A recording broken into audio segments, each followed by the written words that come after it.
Da mesma maneira, Jonas, no início, Jonas tinha um plano, aliás, Deus tinha um plano, Jonas desobedeceu. Naamã não gostaria de mergulhar, e Deus mandou mergulhar. Jonas não gostaria de ser lançado no mar, mas Deus o fez ser lançado. Você pode dizer assim para mim, mas eu conheço a história de Jonas. E quando os marinheiros perguntaram por ele, ele disse assim: lançai-me do mar. Mas esse lançai-me do mar é porque ele sabia que se ele não fosse lançado no mar, toda a tripulação iria morrer, os marinheiros iriam morrer juntamente com ele. O navio iria se partir, iria naufragar e iria morrer. Então ele queria livrar os demais e sabia que ele era o culpado da circunstância. Ele disse assim: lançai-me no mar. Ele gostaria de ser lançado no mar. Vocês viram, se lerem o livro, vão perceber com muita nitidez que ele passou momentos curtos, não é? Porque senão ele ia morrer afogado, asfixiado, mas momentos muito tenebrosos para a sua vida. Então levante uma de suas mãos e diga assim: Senhor Jesus, eu preciso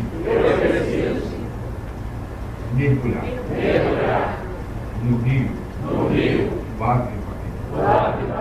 Veja, você não disse eu quero, você disse eu preciso. Então diga mais uma vez com maior convicção: Senhor Jesus, eu preciso mergulhar no rio do Avivamento. Quem pode aplaudir o Senhor Jesus?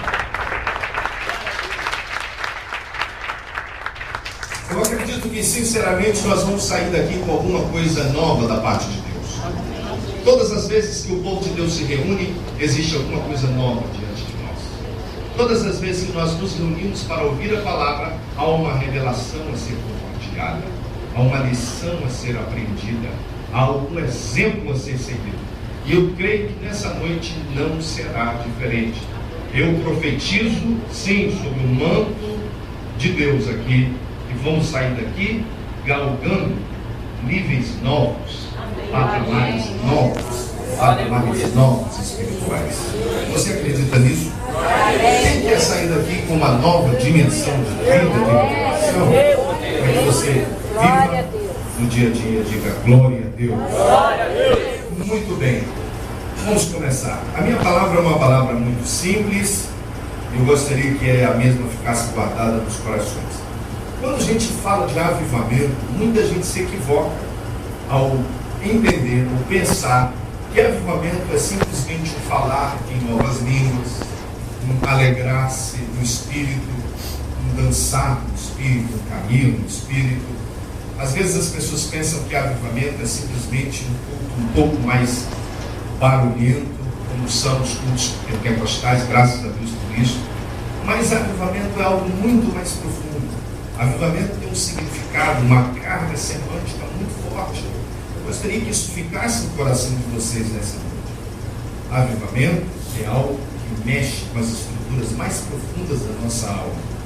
Muda a nossa maneira de ser, muda a nossa maneira de perceber as coisas que estão à nossa volta, muda as nossas atitudes e, além disso tudo, muda as pessoas que nos seguem. O avivamento que não produz impacto não é avivamento. O avivamento, para ser avivamento genuinamente bíblico, ele deve impactar você e, através de você, deve impactar os demais. Então, eu gostaria de dizer nessa noite sobre 7 reações do mergulho do avivamento. Na verdade, vocês conhecem a história de Jonas. Jonas foi mandado ir para onde? Quem lembra? Que cidade? Chamada Nínive. Você sabe ou sabia que Nínive era uma cidade muito importante, ou muito importante, porque era a capital do Império Sírio, mas além de tudo, Nínive, como algumas pessoas talvez não conheçam, era uma cidade muito grande para a época. Você tem uma ideia, Nínive era maior do que Babilônia. Era uma cidade que, para caminhar, para percorrê-la totalmente, era uma jornada de cerca de 3 dias de caminhada, ou 100 quilômetros. Os muros da cidade eram tão altos que naquela época as cidades eram muradas. Agora o que são muradas são as nossas casas. Mas na época eram as cidades. Elas eram muradas 30 metros de altura. A largura era tão tão espaçosa, digamos assim, cabia cerca de 31 carros de guerra, um posto ao lado do outro, uma cidade muito importante. E Deus exatamente enviou o profeta para aquela cidade, para pregar a palavra de Deus. E quando Jonas recebeu o mandamento de pregar em Nínive, o que aconteceu? Jonas disse assim, naturalmente pensando no seu coração, meu Deus é muito misericordioso, muito benigno, muito bondoso, e eu vou pregar, vou gastar minha voz, vou me desgastar, e no final eu vou perdoar todo mundo. E conhecia ao Deus a quem ele servia, mas Deus havia mandado. E o que fez Jonas? Jonas que sumiu do mapa. Irmãos, pode haver gente aqui dizendo que tenha, Deus não me revelou, se revelasse eu falaria, que queira hoje, entrou aqui querendo sumir do mapa.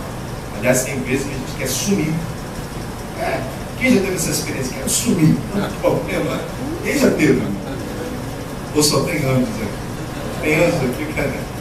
Assim, amanheceu com uma semana tão difícil, quero fugir, quero sair, quero viajar. Quem sabe para a China? Quem já pensou alguma coisa parecida? Esse é sincero, irmão. O Espírito Santo não vai ficar triste, não. A gente é ser humano, não é? Muito bem.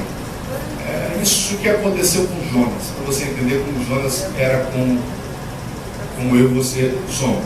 Então ele simplesmente se desviou.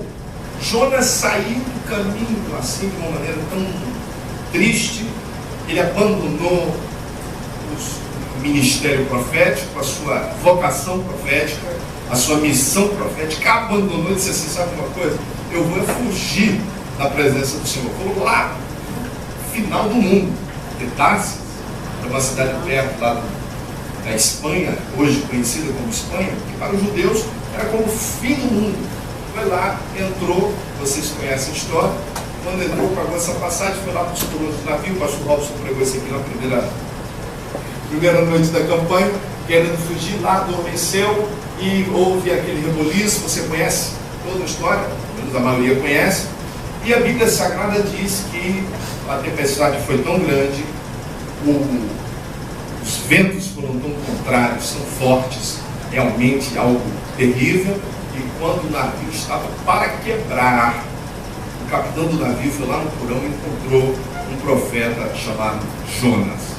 Muito bem, o assunto aqui não é necessariamente o profeta Jonas, o assunto aqui é mais um mergulho.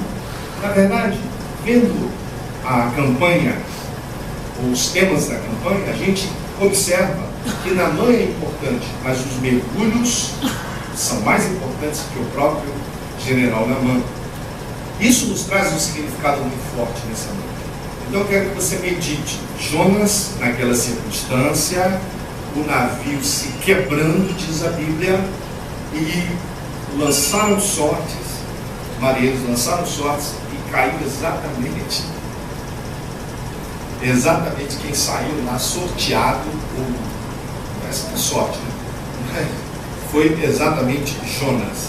Quando disseram que ele tinha sido, entre aspas, escolhido ali para assumir uma desgraça, assumir uma posição difícil, ele disse assim, de fato, vocês estão enfrentando essa tempestade, é por minha causa. Então vocês vão fazer o seguinte, vocês vão me dar um mergulho, vocês vão me lançar no mar. Deixa eu dizer uma coisa para você, antes que o seu navio se quebre, Deus vai fazer alguma coisa.